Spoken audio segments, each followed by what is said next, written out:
Hello friends. तो जैसे कि आपको पता है कि कंट्री में इंडिया में फ़िलहाल इंडिगो का एक इशू चल रहा है ना।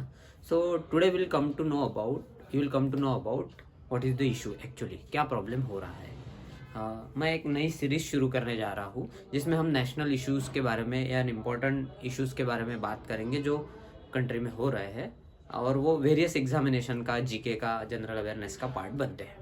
तो आज हम डिस्कस करने वाले हैं इंडिगो एविएशन। ठीक है। बेसिकली इंडिगो जो कंपनी है ये देश की सबसे बड़ी एयरलाइंस है। ठीक है। And operated by InterGlobe aviation, मतलब इसकी जो पेरेंट कंपनी है, एज यू कैन सी, इसका जो शेयर्स है वो इंटरग्लोब एविएशन के नाम से चलेगा। अब देश की सबसे बड़े एयरलाइंस है और प्रॉफिटेबल एयरलाइंस है, अगर इसे कुछ हो जाएगा तो इसलिए गवर्नमेंट की भी एक बहुत बड़ी रिस्पॉन्सिबिलिटी है कि इसको बचाया जाना भी बहुत ज़रूरी है। अदरवाइज एक भरोसेमंद एयरलाइंस फिर इंडिया में रहेगी नहीं।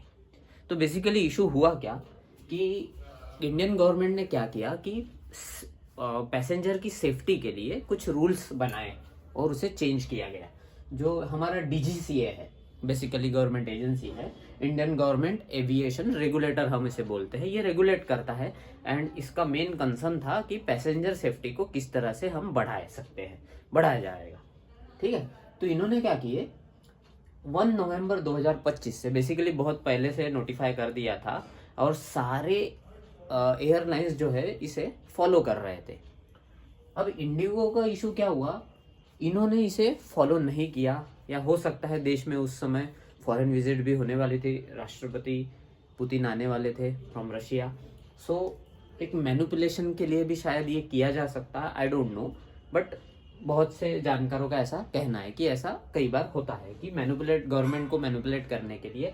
And why IndiGo wants to manipulate, because इन्होंने जो रूल्स बनाए थे, इन्होंने स्ट्रिक्टर पायलट रेस्ट बढ़ाई थी। मतलब पायलट को जो रेस्ट मिलता था पर वीक वो 36 आवर्स का था, उसे 48 आवर्स करने के लिए उन्हें बोला गया था। कंपल्सरी पर वीक 48 आवर्स का उन्हें रेस्ट देना है। अब इसमें कोई गलत बात भी नहीं है। FDTL जो कि फ्लाइट ड्यूटी टाइम लिमिटेशंस को मैनेज करता है, ये बेसिकली सब देखता है। ठीक है। तो इसे फुल इफेक्ट 1 नवंबर 2025 से लाया गया। इसमें क्या गया, फ्यूअर नाइट टाइम लैंडिंग्स, जो नाइट टाइम की जो लैंडिंग्स थी, पायलट्स ज़्यादा नाइट टाइम लैंडिंग्स करते थे, इसके वजह से सेफ्टी कंसर्न हमेशा रहता था और इसकी कई कंप्लेंट्स भी मिल चुकी थी। एंड दैट्स वाई ये कंप्लेंट्स को फॉलो थ्रू देते हुए DGCA ने कुछ रूल्स बनाए, स्ट्रिक्टर रूल्स बनाए, जो हर एयरलाइन फॉलो कर रही थी। बस अब इसके वजह से हो क्या रहा था, कंपनी को ज़्यादा पायलट्स का रिक्वायरमेंट था, बिकॉज अगर रेस्ट का टाइम बढ़ा दिया तो ऑब्वियसली कम पायलट में ज़्यादा फ्लाइट्स ऑपरेट होती थी। लेकिन अब पायलट को रेस्ट देना है रूल्स के अकॉर्डिंग, तो पायलट्स का रिक्वायरमेंट बढ़ जाएगा। लेकिन इंडिगो ने न्यू पायलट्स को हायर किया ही नहीं, एंड दैट्स वाई, और वो रेस्ट देना कंपल्सरी था according to rule, and that is the reason कि पायलट्स फ्लाई नहीं कर पा रहे थे एंड फ्लाइट्स कैंसलेशन करना पड़ा। और ये मेजर इशू बन गया, कई इंपॉर्टेंट काम लोगों के उसकी वजह से हो गए। एंड इसने, और उसी समय फॉरेन विजिट भी थी, तो एक इंटरनेशनल इशू बन गया।